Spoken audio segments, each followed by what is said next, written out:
छतरपुर जिले के गौरिहार क्षेत्र के खड्डी में शासकीय कन्या माध्यमिक शाला के बच्चों को शाला के बाहर ही खुले मैदान में बैठकर पढ़ना पड़ रहा है। ऐसा इसलिए है क्योंकि शाला की इमारत बेहद ही जर्जर अवस्था में है और कभी भी गिर सकती है। शाला के अंदर अगर बच्चे और शिक्षक हिम्मत जुटाकर बैठ भी जाएं तो मच्छर उन्हें उठाकर बाहर फेंक देते हैं।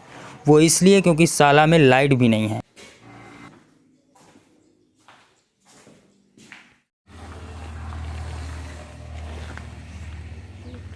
गौरिहार जनपद और जिले के शिक्षा अधिकारी महोदय को इससे कोई मतलब नहीं, क्योंकि उनका बच्चा अंग्रेजी मीडियम स्कूल में पढ़ रहा होगा और खुद अधिकारी महोदय दिन भर एसी में बैठकर रील देख रहे होंगे।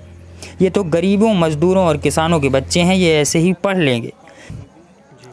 स्कूल के मास्टर साहब ने बताया कि जब जब कोई नेता या अधिकारी आता है तो इस स्कूल के सुधार के लिए आवेदन भी देते हैं, लेकिन सुनवाई नहीं हो रही है। डिजिटल इंडिया का सपना दिखाने वाले बच्चों के लिए स्कूल की एक मजबूत बिल्डिंग तक नहीं बना पा रहे हैं, ये सोचने वाली बात है। ब्यूरो रिपोर्ट, जनता वाणी। तो बेटा, क्या समस्या है आपको यहाँ स्कूल में? यहाँ क्यों बैठा करते हो आप बाहर पढ़ने के लिए? लाइट नहीं रहती। कब से नहीं है लाइट? जब से यहाँ पे हमने पढ़ा। अच्छा, कब से पढ़ रहे हो आप? कितने साल हो गए आपको पढ़ते? 2 साल।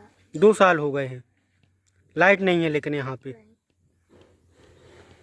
क्या नाम है बेटा आपका? रुचि कुशवाहा। कहाँ की रहने वाली हो आप? खड्डी की। कौन से स्कूल में पढ़ती हो? शासकीय कन्या माध्यमिक शाला खड्डी।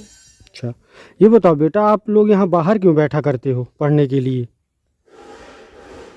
सर अंदर हाँ बताओ। अंदर के कमरे में लाइट नहीं रहती, इसलिए बाहर बैठते हैं। लाइट नहीं रहती, और अब ये जो दरारें हैं कमरों में, पानी नहीं टपकता है क्या छत से?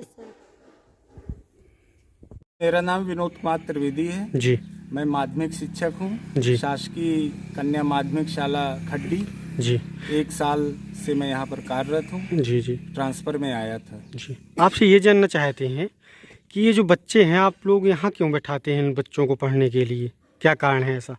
सर जी, बाहर बैठाने का कारण सिर्फ ये है कि लाइट न होने के कारण अंदर बहुत ही ज़्यादा गर्मी रहती है, इसलिए हम लोग बाहर बैठा लेते हैं बच्चों को। जी।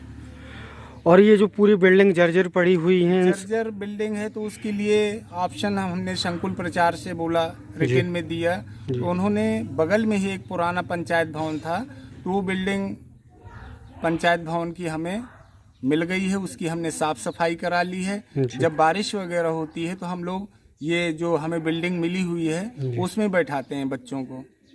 लेकिन आपने संकुल प्रचार को लिख करके दिया है, उनके द्वारा क्या आश्वासन मिला है? आश्वासन सर ये मिला कि आप लोग कतई वहाँ पर जर्जर में नहीं बैठाना है, कोई घटना ना हो जाए, इसलिए आप लोग बच्चों को नए उसमें बैठाइए, और गर्मी अगर ज़्यादा है तो आप बाहर बैठा सकते हैं। जी, लेकिन बरसात का मौसम है, बाहर बैठाना भी तो ठीक नहीं है। हाँ सर, अभी बारिश नहीं हो रही ना, इसलिए जब बारिश होगी हम लोग अंदर ले जाएंगे बच्चों को।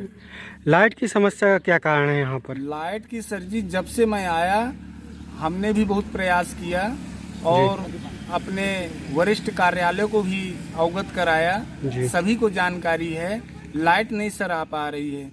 उसके कई कारण बताए जा रहे हैं। जी, क्या कारण है उसमें से आपको कुछ जानकारी? नंबर 1 कारण ये बताया जा रहा है कि ये शासकीय कार्य है, ये हो जाएगा। जी, कब से कह रहे हैं होने के लिए? ये सर लगभग 1 साल से मैं देख रहा हूँ, 1 साल मेरे को आए हुए। जी।